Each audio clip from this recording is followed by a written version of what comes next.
Hello guys. मेरे introduction वाले videos में आपने देखा होगा कि मैंने कहा था कि हम लोग एक एक चैप्टर्स या एक एक से जो भी यूनिट है, जो भी वो सिलेबस का जो भी एक पॉइंट है वो उठाएंगे और रोज उस पॉइंट को कवर करेंगे। बेसिकली ये सारे जो पॉइंट्स हैं वो रेलवे एग्जाम में, एसएससी का एग्जाम में जो होते हैं, एसएससी के सारे एग्जाम, स्टेट के जो पीसीएस के एग्जाम है वो, इसमें इससे ऊपर क्वेश्चंस नहीं आएंगे जितना मैं आपको पढ़ाने जा रहा हूँ। ठीक है। तो यहाँ आप लोग को ध्यान देना है कि पहले आज मैं थोड़ा सिलेबस बताऊंगा आपको शुरुआत में कि सिलेबस में क्या क्या चीजें हैं जनरली जो पूछी जाती हैं। तो उसमें से मैं आपको 80 to 90% जो सिलेबस यहाँ लिख दे रहा हूँ, आप उससे उसको चाहे नोट कर लीजिए, मेरे पास आपके ख्याल में आपके पास होगा भी। ठीक है, तो मैं सिलेबस बताता हूँ आपको। जैसे अगर क्वांट्स की बात की जाए, देखिए मैं इस टैब पे पढ़ाता हूँ, अगर आप देख सकें तो मुझे ये लिखना पड़ता है जनरली इस टैब पे, तो वो आपके स्क्रीन पे आता है। तो इसलिए मैं इस तरह से लिखता हूँ। तो आप मेरे चेहरे की ओर ध्यान ना दें, आप स्क्रीन पे ध्यान दें, ताकि मैं जो भी पढ़ा रहा हूँ या बोल रहा हूँ, लिख रहा हूँ, वो सब आप नोट करें एक जगह। उससे आपके लिए बहुत अच्छा होगा। ठीक है, तो शुरू करते हैं पहले सिलेबस से। तो सिलेबस क्या है, पहले इसकी बात कर लें।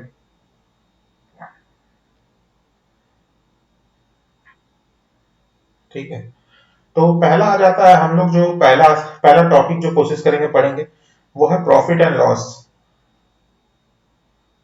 देखिए, आप पूछिएगा प्रॉफिट लॉस क्या, जनरली तो सारे टीचर्स कुछ न्यूमेरिकल पढ़ाते हैं, न्यूमेरिक सिस्टम पढ़ाते हैं, एलसीएफ एचसीएफ ये सब पढ़ाते हैं, और भी चीज। लेकिन देखिए, हम लोग ऐसे पॉइंट्स पढ़ेंगे जिससे क्वेश्चंस आते ही हैं। ठीक है, ये वो पॉइंट्स हैं जैसे क्वेश्चंस आते हैं, और जनरली लोग इससे डरते हैं या इनका सेंटेंस वाला स्टेटमेंट रहता है तो थोड़ा ये होता है। लेकिन एक्चुअली में ये बहुत इजी पॉइंट्स हैं, इनको कवर कर लेंगे तो हमें एक कॉन्फिडेंस आ जाएगा अपने ऊपर कि भैया अब तो हम फोड़ लेंगे। ठीक है, तो इसलिए पहले इन जैसे टॉपिक्स को कवर कर लेना चाहिए, और बाद में उन छोटे टॉपिक्स पर जाना चाहिए जो कि बेसिकली आपके मल्टीप्लीकेशन, एडिशन, सब्ट्रैक्शन की एबिलिटी पे आपके निर्भर करता है कि आप कितना जल्दी गुना भाग कर सकते हैं, कितना जल्दी ये कट्टम कुट्टी वो सब कर सकते हैं। उसके लिए आपको स्क्वायर रूट, क्यूब रूट वो सब याद होना चाहिए, लेकिन क्वेश्चन उसके लिमिटेड होते हैं, पूरा सिलेबस तो उससे होता नहीं है। तो इसीलिए पहले हम वैसे टॉपिक्स कवर करेंगे जो थोड़े कठिन माने जाते हैं जनरल एग्जाम में। एक स्टूडेंट जो है वो थोड़ा सा उसको कठिन समझता है, तो उसको कर लेंगे, जल्दी खत्म कर लेंगे, तो उससे आपका कंपटीशन बहुत ही आसान हो जाएगा आपके लिए निकालना। ठीक है, तो पहला है प्रॉफिट लॉस। फिर दूसरा आ जाता है, चलिए, परसेंटेज, प्रतिशत वाला। ठीक है, परसेंटेज हो गया। फिर आ जाता है हमारा, चलिए क्या पढ़ रहे हैं हम लोग, प्रॉफिट लॉस हो गया, परसेंटेज हो गया, तो मान लीजिए चलिए हम लोग पढ़ लेते हैं रेशियो। ठीक है, उसके बाद हम लोग पढ़ लेंगे सिंपल इंटरेस्ट। फिर पढ़ लेंगे एवरेज। एवरेज माने वो एवरेज निकालते हैं ना कि इसका कितना एवरेज है, क्या है। ठीक है, फिर हम लोग पढ़ लेंगे टाइम वर्क।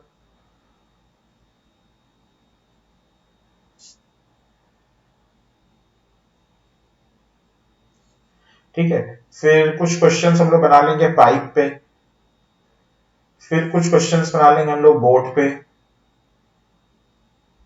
फिर हम लोग कुछ बना लेंगे, और क्या बच गया, मिक्सचर एंड एलिगेशन बच गया। ठीक है, मिक्सचर एंड एलिगेशंस। और कुछ बच गया, रेशियो हो गया।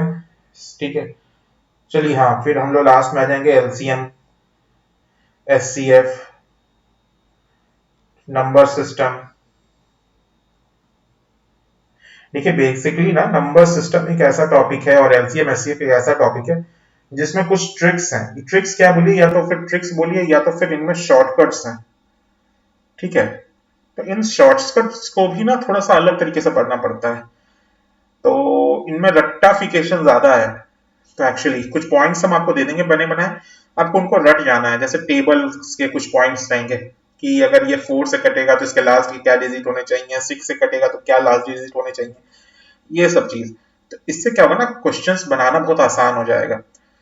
ये सारी चीज अगर अभी अभी हम शुरुआत में आपको बताने लगे तो आपको बहुत हेक्टिक लगेगा, ज्यादा रटने जैसा लगेगा मैथ्स। या ये बोले क्वांट्स, तो इसको लास्ट में करना चाहिए, क्योंकि जब आपका ये सारी चीजें प्रिपेयर हो जाएंगी तो फिर आपको पढ़ने में बहुत आसान लगेगा, समझे। चलिए, तो और क्या बच गया। अब आ जाता है डेटा इंटरप्रिटेशन। ये बहुत इंटरेस्टिंग टॉपिक है, ठीक है, बहुत इंटरेस्टिंग, और बहुत अच्छे क्वेश्चंस आते हैं इससे।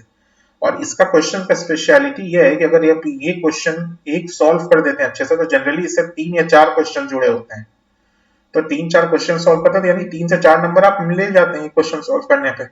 और ये बहुत इंटरेस्टिंग है, बहुत आसान चीज है ये, इस पे भी कोई घबराने की दिक्कत नहीं है। बहुत बच्चों को मैंने देखा है जो सिंपल बच्चे हैं, खास करके जो स्टेट बोर्ड के बच्चे हैं, जो आते हैं फिर आगे कंपटीशन में, खास करके जो सी ग्रेड डी ग्रेड की तैयारी करना, बोलते हैं सर ये कैसे होता है, ये क्या निकलता है। देखो, तो डेटा इंटरप्रिटेशन आप तभी कर पाओगे जब ये सारे टॉपिक्स, ये जो सारे टॉपिक्स हैं, आप ये सारे के सारे टॉपिक्स आप पढ़ लोगे, ठीक है। अगर ये टॉपिक्स आप पढ़ोगे तभी आप डीआई के क्वेश्चंस बना पाओगे, डायरेक्ट आप डीआई के क्वेश्चंस अभी नहीं बना पाओगे, ठीक है। तो इसके लिए आपको पहले इन सारे टॉपिक्स पे कमांड लेना होगा, इनको समझना होगा क्या होगा, क्योंकि डीआई में ना मिक्स क्वेश्चंस आते हैं। वो कुछ क्वेश्चन उठा लेंगे, मान लीजिए कि इतना इस पानी में इतना ये मिला हुआ है, मान लीजिए तेल मिला हुआ है, तो कितना परसेंट तेल मिला हुआ है, या किस रेशियो में तेल मिला हुआ है, या इस तरह से फिर बोल सकते हैं कि मान लीजिए कोई सामान खरीदा आपने, उसमें कितना प्रॉफिट हुआ, वो परसेंटेज कितना है उस प्रॉफिट का। फिर या तो ये पूछ सकते हैं कि रेशियो क्या होगा, जो आपने सामान खरीदा और जो सामान बेचा उसके प्रॉफिट लॉस का। इस तरह से अलग अलग थोड़े क्वेश्चंस रहते हैं, तो ये सारी चीज डीआई के क्वेश्चन है। तो जब आप पहले पूरा पढ़ लें तब डीआई के क्वेश्चन बनाना शुरू करें। तो ये तो हो गया हमारा ये। इसके बाद हम क्या करेंगे, उसके बाद हम सॉल्व करेंगे प्रैक्टिस सेट, ठीक है। कितने प्रैक्टिस सेट सॉल्व करेंगे, तो देखिए इस सीरीज के अंदर के लिए बात करते हैं, हम 15 प्रैक्टिस सेट सॉल्व करेंगे। कितने? 15। भाई इतना कर लो और एग्जाम में बैठ जाओ, गारंटी देता हूं 10 में से 10 क्वेश्चंस अटेम्प्ट कर पाओगे। और जितना ज्यादा प्रैक्टिस करोगे उतना अच्छा होगा तुम्हारे लिए। देखो, अटेम्प्ट करना एक अलग बात है, हम मैं ये कह दूं कि भाई तो पढ़ ले, सारे लोग ही कर जाएंगे, तो ये तो आपके पर्सनल एबिलिटी पे, बहुत पढ़ने वाले बच्चे पढ़ते भी हैं, लेकिन आप जितना प्रैक्टिस करोगे मेरे पढ़ाने के बाद, जितने अलग अलग तरह के क्वेश्चन बनाओगे, उससे जाके आपको वहां फायदा, क्योंकि क्वेश्चन यहाँ से उठ के वहां आने वाले भी नहीं है। और उठ के आ भी गया मान लो सेम टू सेम इस तरह के क्वेश्चन, आपका वो माइंड वहां पे कितना लग रहा है, आप किस तरह से कर रहे हो, ये प्रैक्टिस पर निर्भर करता है आपके। एक क्वेश्चन बनाने के लिए कहा जाए तो उस क्वेश्चन को 5 मिनट में भी बनाया जा सकता है, और उस क्वेश्चन को 10 मिनट में भी बनाया जा सकता है। एक आम आदमी को बैठा दो तो वो 10 मिनट में भी वो क्वेश्चन सॉल्व कर देगा, लेकिन एग्जाम में आपके पास टाइम होता है, जो कि बाउंडेशन होता है टाइम का। तो उस टाइम में आपको उस क्वेश्चन को 1 मिनट के अंदर बनाना रहता है। कितने मिनट के अंदर? 1 मिनट के अंदर।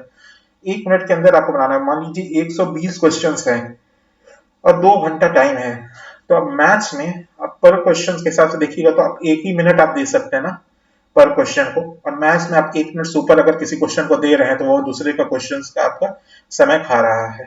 तो इसी के लिए आपको इतना प्रैक्टिस करना है, इतना प्रैक्टिस करना है कि आप उस क्वेश्चन को 1 मिनट के अंदर बनाएं। कैलकुलेशंस वगैरह ये सारी चीजें आपके दिमाग में होनी चाहिए कि अगर दिया हुआ है ये 100 है, इधर 25 है, तो सीधे काट के लिखो, ऊपर में 4 नीचे में 3। तो ये सब कैसे होगा, या जो भी करना है ना, तो 100 काटे, सॉरी 25 है तो चलो 4 इधर 1, और ऐसे धर धर काटना है एकदम। तो वो प्रैक्टिस होगा आपके। जब आप प्रैक्टिस कर लोगे अच्छे से तो फिर आपको कोई नहीं रोक सकता मैथ्स में। मैं जब एग्जाम देता था अपने कॉम्पिटिटिव एग्जाम, मैंने बैंक्स के बहुत एग्जाम दिए, मैं बैंकर हूँ अभी बाय प्रोफेशन, एक अच्छे बैंक में हूँ, अच्छे से हूँ। तो मैं जब देता था, मैं अपनी शुरुआत में जब प्रैक्टिस कर रहे थे तो पेन से ही करते थे।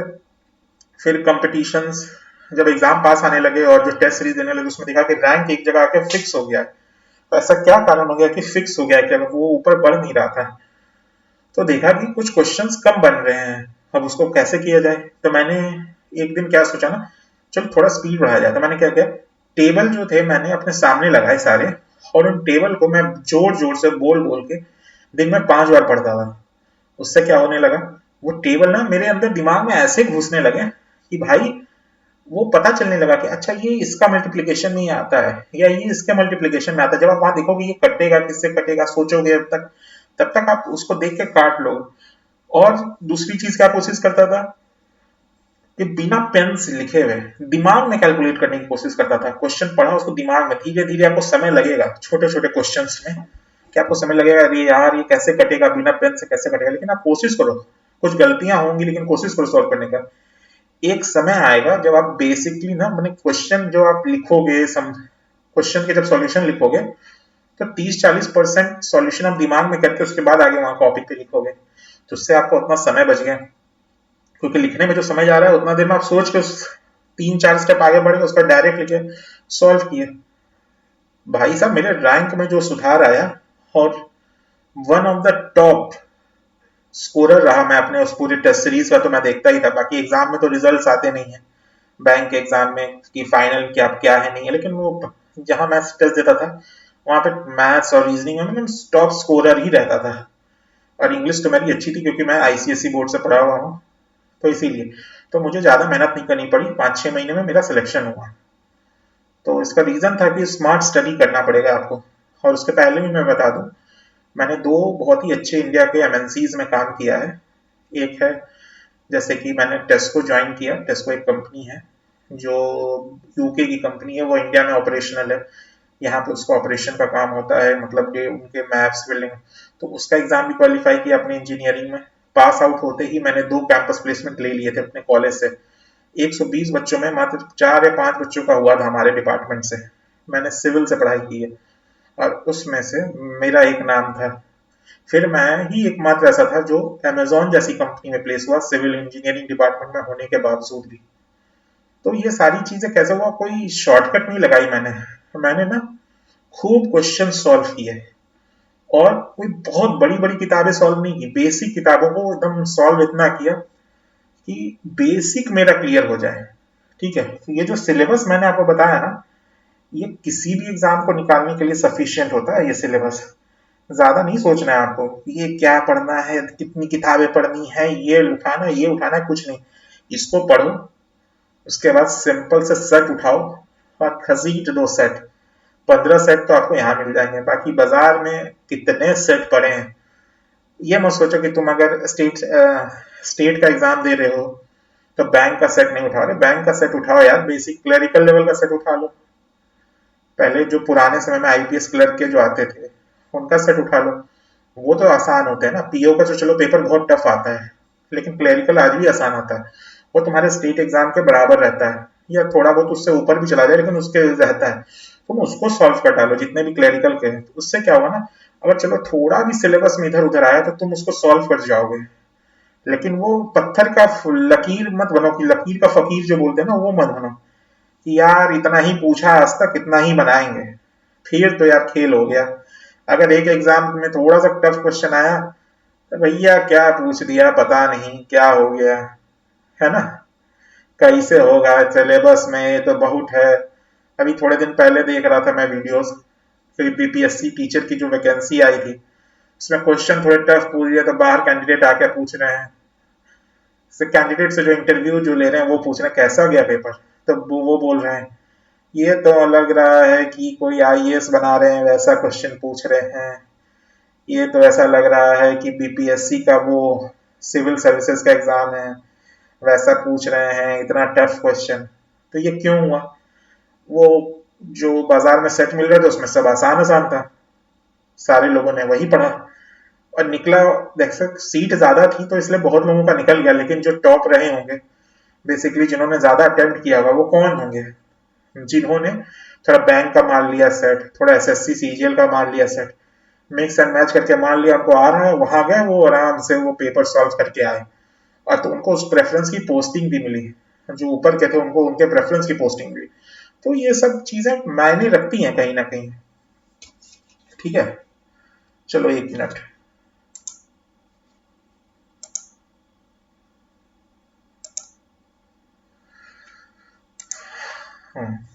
तो अब शुरू करें प्रॉफिट लॉस। चलो ठीक है, अब शुरू करते हैं प्रॉफिट लॉस। एक और वीडियो चलो हम बता रहे थे कब तक के लिए, रीजनिंग का भी एक वीडियो अपलोड करना शुरू करेंगे। डेली कुछ पॉइंट्स रीजनिंग के बनाएंगे, बताएंगे। रीजनिंग में देखो चैप्टर वाइज पढ़ाना ना उतना सही नहीं है अगर देखा जाए तो। जैसे मैथ्स में तो चलो चैप्टर वाइज चैप्टर है, उसमें भी ना कुछ कुछ पॉइंट्स है जो मैं चलो चैप्टर वाइज पढ़ा दूंगा, लेकिन उसमें जितने हो सके उतने क्वेश्चन सॉल्व करेंगे जितने तरीके के, तो उससे क्या होगा ना कि तुमको अपने आप सारे क्वेश्चन, रीजनिंग में ना कोई फंडा नहीं है, रीजनिंग में बस दिमाग लगाना है आपको, वहां भी तो जित क्वेश्चन सॉल्व करते जाएंगे उनका तरीका आप देखोगे तो आपको समझ में आएगा, अच्छा ये क्वेश्चन ऐसे सॉल्व होता है, आप करते जाओगे। उसमें बस मेरे साथ आप प्रैक्टिस करते चलो, रीजनिंग में आपका अपने आप सिलेबस का वो कवर हो जाएगा जितना आपको बनाना है। ये हो गई क्वांट्स और रीजनिंग की बात। अब इसके अलावा और क्या पढ़ा जाएगा भाई? चलो देखो हम बताते हैं, जितने भी रेलवे के जो क्वेश्चंस है ना, जो अभी तक पूछ चुके हैं या जैसे पूछे जाएंगे, ठीक है, तो ये सारे क्वेश्चंस जो है ना, और कहाँ कहाँ काम आता है मालूम है? स्टेट्स के एग्जाम में। भाई बहुत सारे एग्जाम होते हैं स्टेट्स के जिसमें बिल्कुल सेम पैटर्न है। तो ये क्वेश्चंस की ना पूरी तरह से जीके जीएस का ना मैं डेली क्लास लूंगा, कोई टॉपिक उठाऊंगा और लूंगा। आप लोग उसको ना क्या करना, जब आप खा रहे हो या मन किया सामने घूमने निकल गए या छत पे घूम रहे हो, गार्डन में घूम रहे हो, कहीं घूम रहे हो, बस वो कान में एयरफोन लगाया, उसको देखना शुरू किया, थोड़ा देर देखा, रिवीजन किया या जो भी किया और बंद कर दिया। छोटे छोटे 2-2 मिनट के 3-3 मिनट के वीडियोस बना के मैं डालूंगा, उसको पॉइंट बाय पॉइंट बस देखते जाना। उससे क्या होगा ना, तुम्हारे वो पॉइंट्स कवर होते जाएंगे और तुमको लगेगा नहीं कि तुमने कोई एक्स्ट्रा एफर्ट डाला, और तुम्हारे वो पॉइंट्स कवर हो जाएंगे। और ये सारे क्वेश्चंस जो होंगे जो एग्जाम में पूछे गए हैं और या पूछे जा सकते हैं, ये बहुत ही महीन महीन क्वेश्चंस होंगे, जो कि मैंने बहुत दिन से नोट्स मेकिंग की, बहुत एग्जाम के प्रिपरेशन किया, तब मैंने ये बना के रखा था। तो जनरली इसको बोलते हैं स्टैटिक, स्टैटिक पार्ट। तो ये स्टैटिक पार्ट होंगे जो यानी कभी बदलते नहीं है, और ये हमेशा हर एग्जाम में काम आते हैं। तो ये तीसरा वीडियोस इसके भी डाले जाएंगे, तो सारी चीजें इसी चैनल पे पड़ेंगी, बिल्कुल फ्री रहेंगी, जिंदगी भर फ्री रहेंगी। पैसे के लिए नहीं पढ़ा रहे हैं, सिर्फ पढ़ा रहे हैं क्योंकि अच्छा लगता है पढ़ाना। और आप लोगों के लिए बहुत सारे स्टूडेंट्स हैं जिनको सच में जरूरत है यार, उनके लिए ये 1000, 2000, 3000 रुपए की फीस देना भी कभी कभी मुश्किल हो जाता है। बहुत सारे टीचर्स हैं जो 300-300 रुपए में पढ़ा रहे हैं, लेकिन वो सिर्फ एक सब्जेक्ट पढ़ाते हैं, उस 300 रुपए में देते हैं। अगर वो पूरा उनका सिलेबस आप खरीदोगे तो वो 800, 1000, 2000 का पड़ जाता है, या चलो 3000 का पड़ जाता है। लेकिन उनमें वो क्वालिटी ही नहीं है कि वो बच्चों को पढ़ा पाए। देखो अब किसी का नाम नहीं लेना चाहिए कभी भी, लेकिन मैंने ना बेस्ट एंड बेस्ट कोचिंग्स के ना ज्वाइन कर रखे थे। कभी कभी बीच में देखते थे यार ये लोग इतना सस्ता दे रहे हैं, कैसे टीचर्स हैं इसमें, क्या है इसमें, बहुत सारे प्लेटफॉर्म है जो दे रहे हैं यार। उनके टीचर्स बिल्कुल ही, मतलब देखो एक्चुअली बात भी सही है। जनरली वो टीचर्स हैं जो कहीं कुछ नौकरी की तैयारी कर रहे थे, उनका नहीं हुआ, धीरे धीरे वो पढ़ाने में घुस गए। तो उनका क्या है कि वो पढ़ा रहे हैं बस, ठीक है ना, किसी एक लिमिटेड टॉपिक को पढ़ा रहे हैं, तो वो उस चीज को पढ़ाने लगते हैं, तो उसमें वो मास्टर हासिल कर लेते हैं थोड़े दिन पे। लेकिन यार उनका वो लेवल नहीं जा पाता है कि वो कितने उस लेवल पे पढ़ाएं कि स्टूडेंट को लगे कि हाँ, अब स्टूडेंट क्या होगा ना कि उस लेवल पे पढ़ेगा तभी वो भी खुद उस लेवल से ऊपर निकलेगा। अगर आपका टीचर एक लेवल पे पढ़ाता है इस लेवल पे और आप प्रैक्टिस करोगे तब आप उस लेवल से ऊपर जाओगे। और आज के समय जो कंपटीशन है ना बहुत टफ है, एक सीट पे अगर 100-100 बच्चे बैठ रहे हैं तो आप सोच लो कि आपको कितना कंपटीशन लेना है। अभी रेलवे की इस साल जैसा अनाउंस हो रहा है कि वैकेंसीज आएंगी, देखो कितने फॉर्म गिरेंगे, लाखों लाखों में गिरेंगे कि करोड़ों में गिरेंगे पता नहीं। तो आपको निकलना है ना आगे, तो थोड़ा तो मेहनत ज्यादा करना पड़ेगा ना। देखो गुना भाग कोई कर लेगा, कोई टीचर बता देगा गुना भाग कैसे करना है, लेकिन उसको किस तरह से जल्दी करना है, क्या दिमाग में रखना है कि वैसा क्वेश्चन किसी भी तरह का क्वेश्चन है वो कर लेंगे। तो उसके लिए थोड़ा तो मेहनत करना पड़ेगा। और भाई हम लोगों ने खूब मेहनत की है अपने समय में, बीच में भी करते आए हैं हमेशा, क्योंकि कभी छोड़ी नहीं पढ़ाई। कुछ नहीं मन करता था तो बैठ जाते थे, चलो 5 क्वेश्चन ही लगा लें, आज का क्या आ रहा है इधर एग्जाम में, कैसे क्वेश्चन आ रहे हैं। तो इसीलिए आइडिया रहा। तो बस जितना हमें अनुभव है उसका आप लाभ लो और पढ़ते जाओ, बहुत फायदा होगा। ठीक है, चलो तो अब शुरू करते हैं। आज का टॉपिक पहले शुरू करेंगे। देखो भाई एक मिनट रुको, कलर बदलना है भाई। हुआ, हाँ हो गया, चलो। पहला जो टॉपिक है हमारा, वो है हमारा आज का प्रॉफिट एंड लॉस का।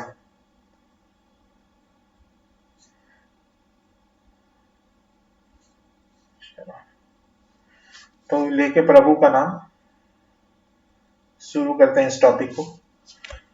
देखो प्रॉफिट लॉस होता क्या है, यानी हानि और शुद्ध लाभ। एक दुकानदार के नजरिए से इसको क्वेश्चन को बनाना है हमेशा, ठीक है, कभी गड़बड़ नहीं होगी। तो प्रॉफिट वो हो गया कि मान लो उस दुकानदार ने होलसेल से कोई सामान, मान लो एक साबुन 80 रुपए का खरीदा, ठीक है, उस पे जो भाव लिखा हुआ है, जो पैकेट में भाव लिखा हुआ है, वो लिखा हुआ है 100 रुपए का। हम या तुम जैसे कस्टमर जाते हैं, बोलते हैं साबुन दे दो, और वो 100 रुपए का हम साबुन खरीद लेते हैं। दुकानदार ने खरीदा कितना था, 80 रुपए का। लाभ कितना हुआ उसको, बेच के 100 रुपए में 20 रुपए का। तो क्वेश्चन इस तरह के अब रहेंगे कि उसको कितना प्रतिशत मुनाफा हुआ।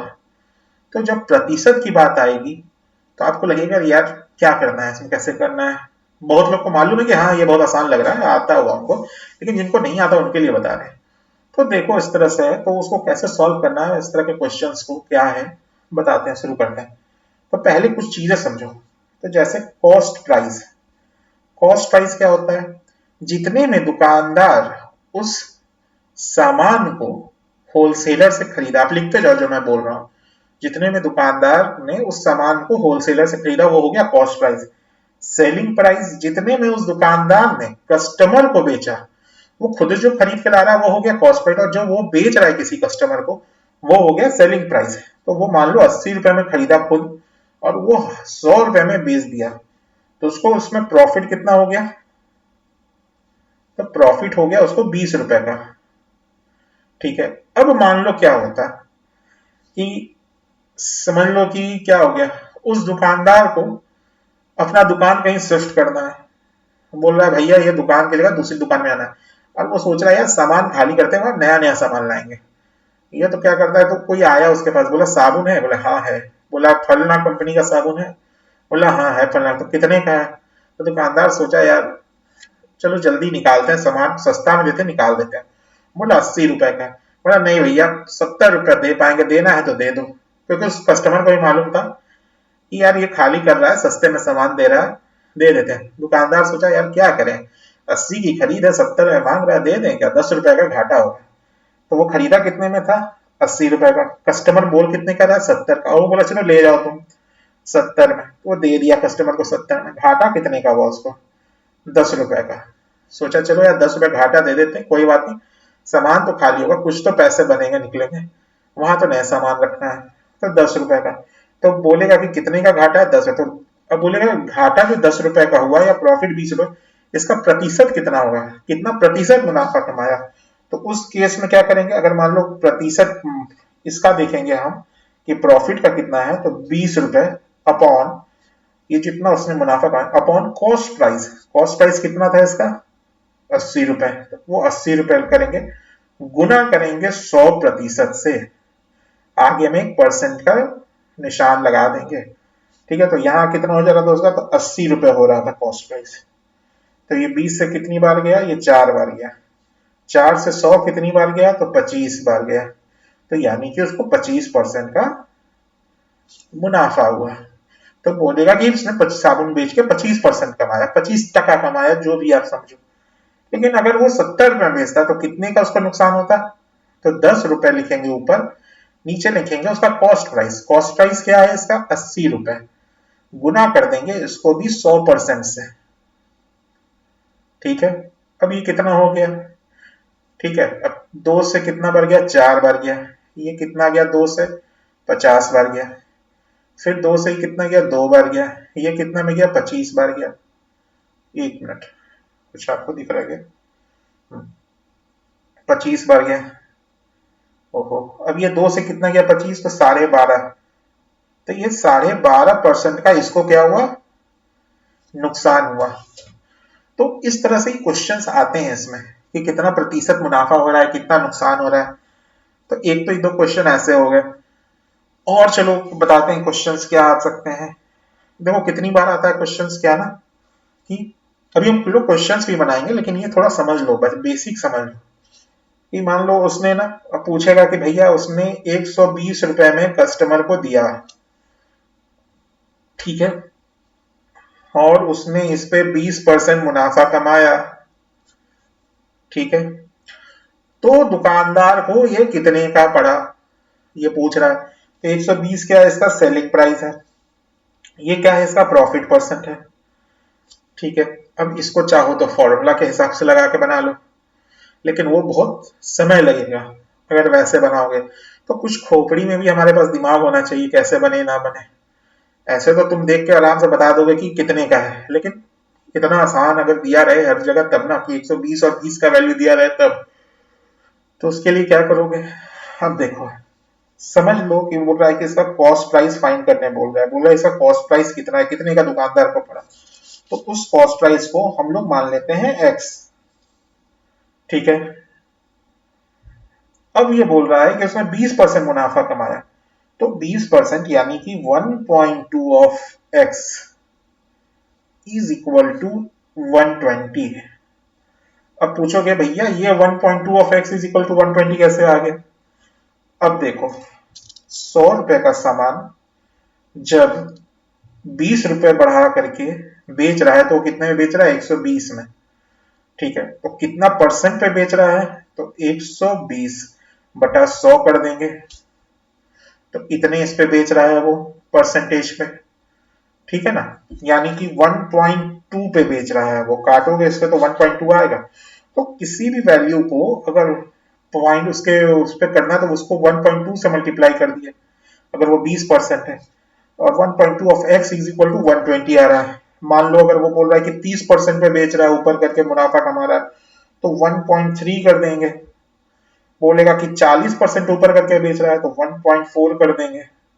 बोलेगा 50% ऊपर करके बेच रहा है तो 1.5 कर देंगे। अब मान लो बोलेगा कि उसको 120% ऊपर करके बेच रहा है, साला 100 भी नहीं 120% ऊपर करके बेच रहा है, तो क्या करोगे। ये तो 30% पे आया, ये तो 30% पे आया, ये 40 पे आया, 50 पे आया, इसी तरह मान लो 90 पे आया तो 1.9 की गए। अब बोलेगा 100% मुनाफा बेच रहा है तो क्या करेंगे, 1+1 कितना होगा, 2 होगा, तो 2 टाइम्स कर देंगे, यानी दुगने पे बेच रहा है। बोले 120 पे बेच रहा है तो क्या कर देंगे, तो 2.2 से मल्टीप्लाई कर देंगे ऑफ एक्स। ठीक है, तो उससे क्या हो जाएगा, वो उतना उसका वैल्यू पता चल जाएगा। मान लो एग्जाम्पल, अगर वो बोल रहा है कि सामान का कीमत 100 रुपए है जो दुकानदार खरीदा, और उसको 120% मुनाफा पे बेचा, तो 120% यानी कितना पे बेचा, 220 पे बेचा। तो क्या करेंगे, 2.2 गुना 100 करोगे तो क्या फाइंड हो जाएगा कि कितना पे बेचा। तो 2.2 को नीचे ले जाओ, फिर 10 कर दो, ये कट गया, ये तो हटा ही दिए थे, तो कितना हो गया, 220। तो 220 पे बेचा, तो इसलिए समझ रहे हो ये वाला वाला। तो ये चीज अगर समझ जाओगे ना तो बहुत आसान हो जाएगा प्रॉफिट लॉस और ये सब बनाना। फॉर्मूलाज वगैरह याद रखने की जरूरत नहीं होगी। Selling price minus cost price is equal to profit, profit का परसेंटेज निकालना है तो ऊपर रख रहे हैं क्या, तो चलो वो तो खैर जानना जरूरी है किसी किसी जगह, लेकिन चलो ठीक है, हर तरह के क्वेश्चन सॉल्व करेंगे तो ये सब चीजें समझो। अब आते हैं घाटे पर। अगर वो घाटे पे बेच रहा है तो कैसे करेंगे। मान लो वो 100 रुपए का सामान है, वो 80 रुपए पे ही बेच रहा है। ठीक है, तो कितने का घाटा, 20% का।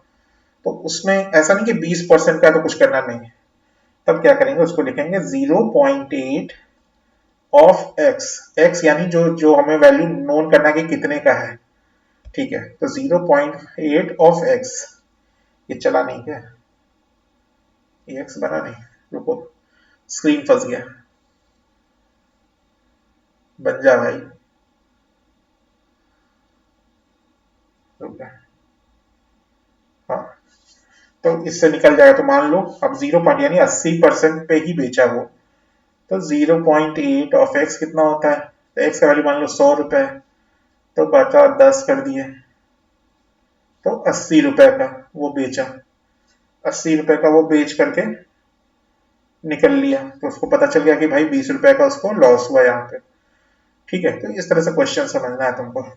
फिर मान लो वो बोलेगा कि भाई 45% लॉस पे बेच रहा है, तो क्या करोगे, तो 0.45 of X is equal to 100। मतलब क्या है इसका मतलब, कि उस सामान को मान लो वैल्यू निकालना है, कि बोलेगा कि किसी सामान को 45% घाटे में बेचा, तो उसका वैल्यू बता देगा, 100 रुपए में बेच दिया लेकिन उसमें 45% घाटा हुआ है, तो 45% of x is equal to 100 रुपए, मतलब 45% ऑफ जिसका फाइंड करना है वैल्यू कि कितने का है, उसका वो वैल्यू कितना आ रहा है, 100 रुपए। तो x is equal to 100 upon 45 upon 100 कर देंगे। इसको कैलकुलेट कर लेंगे तो भैया इतने रुपए का वो सामान था, और वो जनरली वो सामान जो है कितने का, चलो कर देख लेते हैं। मान लो ये 5 का 9 बार गया या 5 का 20 बार गया। अब ये हो गया 2000 अपॉन 9, 19, मतलब करीब करीब 222 रुपए कुछ करके हुआ। तो बोल पता चल रहा भाई 222 रुपए के आसपास समझो वो हुआ। तो 222 रुपए को 45% पे ही बेच दिया वो। कितने पे बेच दिया, 45% का, तो वो 100 रुपए में बेच दिया। तो उसका घाटा कितने का हुआ, तो 55 का हुआ घाटा, यानी 55% का घाटा हुआ। तो इस तरह से जब सॉल्व करने लगोगे तो वो क्वेश्चंस बनने जाएंगे, बनते जाएंगे। अब हम लोग शुरू करते हैं क्वेश्चंस कुछ बनाना इसके नेक्स्ट वीडियो से। इस वीडियो को तब तक के लिए पॉज करते हैं क्योंकि ये लंबा हो गया, अब इसके नेक्स्ट सीरीज में आएंगे। ठीक है, चलो मिलते हैं, बाय। नेक्स्ट वीडियो देखना अभी इसके जस्ट।